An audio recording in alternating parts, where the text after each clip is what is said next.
Summiting a mountain is never the real danger. It is coming back down. In 1865, 4 climbers died on the first descent of the Matterhorn, exposing a truth that still shapes high-altitude ambition today.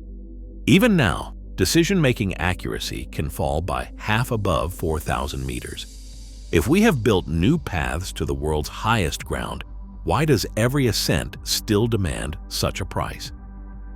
The answer starts here. On July 14, 1865, 7 climbers stood on the summit of the Matterhorn for the first time. Edward Whymper, the driving force behind the ascent, described the world spread out beneath their boots, an achievement that had eluded generations. But the mountain demanded its toll on the way down. The descent began with celebration, but quickly turned tense. Douglas Haddo, the least experienced in the party, lost his footing on a steep section. He slipped and struck Michel Croz, the lead guide. In an instant, both men were pulled from the ridge. Reverend Charles Hudson and Lord Francis Douglas, roped to Haddo and Croz, were yanked after them. 4 bodies fell together, tumbling hundreds of meters down the north face.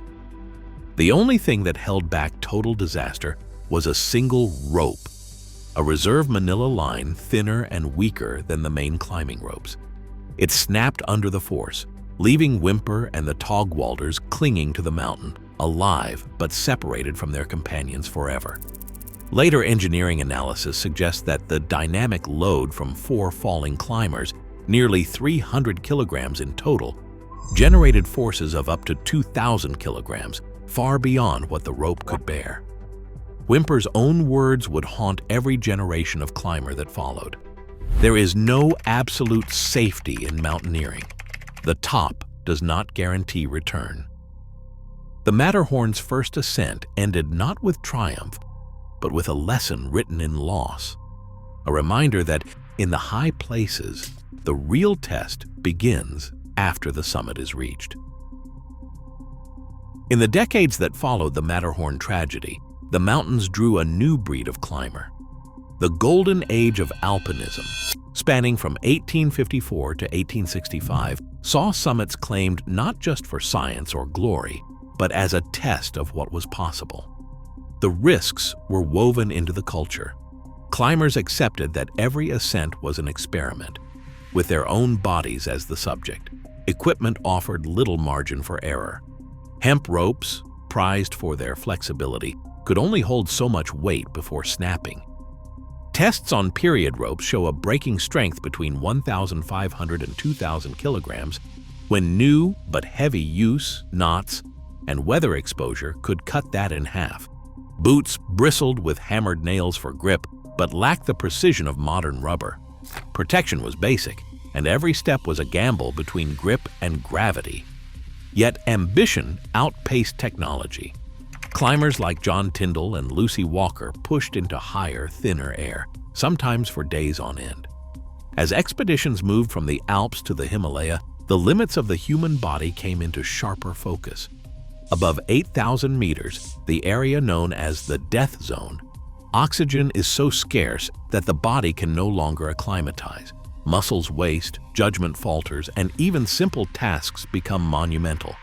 Controlled studies have measured a 20 to 50% drop in decision-making accuracy above 4,000 meters, even among experienced mountaineers. These early climbers normalized risk not by ignoring danger, but by accepting that survival depended on both skill and luck. The mountain did not care who reached the summit. The real measure was how a climber managed their own limits and whether they recognized the moment when ambition outstripped ability. Permits for Everest climbs have soared in the past decade, with Nepal alone issuing more than 600 each season. The summit push is no longer the domain of elite alpinists, but of guided teams organized by commercial operators who rely on the expertise and labor of Sherpa crews. Each client is paired with at least one Sherpa, sometimes 2, to manage the logistics of oxygen, fixed ropes, and personal safety. This system has made Everest more accessible, but it has also multiplied the number of people exposed to the mountain's dangers at the same time. On May 22, 2019, a queue formed just below the Hillary Step. Nearly 200 climbers stood shoulder to shoulder, clipped to a single fixed line waiting for their chance at the summit. Some spent 5 hours or more above 8,000 meters in the thin air of the death zone, unable to go up or down. 11 people died that season, many from exhaustion or exposure while stuck in the bottleneck. Social media posts from that day show climbers celebrating their achievement. Satellite logs and rescue reports tell a different story, showing delays, depleted oxygen, and rising risk with every minute spent at altitude. Despite the infrastructure, including ladders over crevasses, fixed ropes spanning hundreds of meters, and coordinated summit schedules, the mountain's capacity has not changed. Only the number of people on the route has changed. The Himalayan database tracks a 1 to 2% non-return rate for summit attempts on Everest, a figure that has barely shifted even as technology and guiding have advanced. More permits mean more climbers, but the exposure to risk grows with every additional body on the ridge. Descent is where the mountain claims most of its victims. The summit, for all its danger, is only halfway. Fatigue sets in after hours of effort, and even the strongest climbers find their muscles slow, their judgment clouded by thin air and exhaustion. On Mont Blanc, the statistics are stark. Over 100 climbers die every decade, most on the way down. Many of these are soloists or small teams, caught off guard by changing weather or a missed step on exposed ground. Rescue logs from PGHM, the Mountain Gendarmerie, tell the same story year after year: a slip on an icy slope, a wrong turn into a couloir, a body found far below the intended route. Above 4,000 meters, decision-making falters. Studies show a 20 to 50% drop in accuracy, even among experienced alpinists. The mountain offers no second chances. When something goes wrong, help is not guaranteed.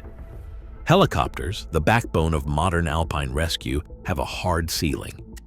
On Mont Blanc, pilots rarely risk flights above 4,500 meters, and in the Himalayas, the limit hovers around 6,000 meters. Beyond that, thin air steals both power and lift. For many, the only hope is self-rescue, navigating crumbling ridges and crevasses with fading strength. Guides and rescue pilots describe the same pattern: climbers who push for the summit, only to unravel on the descent. The failure point is not always technical skill. It is timing, energy, and the ability to recognize when enough is enough. The mountain does not distinguish between expert and amateur when fatigue takes over. In the end, survival depends on decisions made at the limit, long after the celebration has faded. Mountain guides describe accidents as the result of many small failures stacked together: forecasting gaps, misread weather, and the relentless drive to reach the top. They point to summit pressure from clients as a force that can push teams beyond safe limits, turning minor setbacks into full-blown crises. Critics push back, arguing that commercial guiding has changed the very nature of risk. When clients rely on guides for every decision, the responsibility for judgment and consequence shifts. The most dangerous climber, some say, is not the novice, but the one who believes the system will catch every mistake. In this debate, accountability blurs. Guides warn that exhaustion can override skill, while ethicists insist that no amount of infrastructure can replace personal responsibility. Both sides agree on one point: the mountain does not care who is to blame when something goes wrong. In July 2022, a glacier collapsed in the Italian Alps, killing 11 climbers without warning. Scientists traced the disaster to record heat waves and thawing permafrost, which loosened ice and rock that had held steady for centuries. Glaciologists from ETH Zurich now track a 20 to 30% increase in permafrost thaw across the Alps, with rockfall incidents up by 50% since the early 2000s. Route managers have closed classic ascents on peaks like Mont Blanc and the Matterhorn during the height of summer, citing unpredictable terrain and new hazards where once there was firm ground. In response, alpine authorities debate mandatory experience requirements and stricter permit systems. But the underlying threat remains. The mountains themselves are growing less stable, and no amount of planning can fully account for what the climate will do next. Today, more climbers than ever stand at the edge of risk, but the mountain's reality does not change for ambition or technology. As climate and crowds reshape every route, the true test remains internal: judgment, restraint, and responsibility.